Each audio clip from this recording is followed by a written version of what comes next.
Sasa ni wasaa wa kuangazia utabiri wa hali ya kwa muda wa saa 24 zijazo, tukianzia saa 3 usiku kutoka Mamlaka ya Hali ya Hewa Tanzania. Tuanze utabiri kwa kuangazia mifumo ya upepo.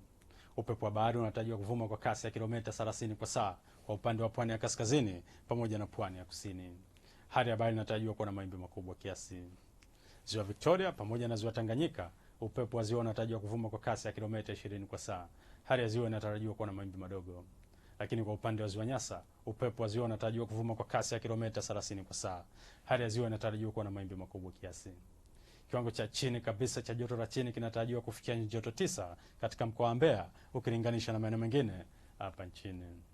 Na kwa usiku wa leo ni matarajio yetu kuwa mikoa inayozunguka Ziwa Victoria, Kigoma, Tabora pamoja na Katavi, mikoa hii inatarajiwa kuwa na hali ya mawingu kiasi, mvua na ngurumo katika maeneo machache.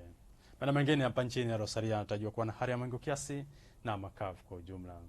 Na kwa siku ya kesho ni matarajio yetu kuwa mikoa inayozunguka Ziwa Victoria, Kigoma, Tabora, Katavi, Arusha, Kilimanjaro pamoja na Manyara, mikoa inatarajiwa kuwa na hali ya mawingu kiasi, mvua na ngurumo katika maeneo machache na vipindi vya jua. Mkoa wa Tanga pamoja na visiwa vya Unguja na Pemba, maeneo yanatarajiwa kuwa na hali ya mawingu kiasi, mvua nyepesi katika maeneo machache na vipindi vya jua. Maeneo mengine yaliyosalia hapa nchini yanatarajiwa kuwa na hali ya mawingu kiasi na vipindi vya jua. Na kutoka Mamlaka ya Tanzania hatuna la ziada. Asante na nikutakie usiku mwema.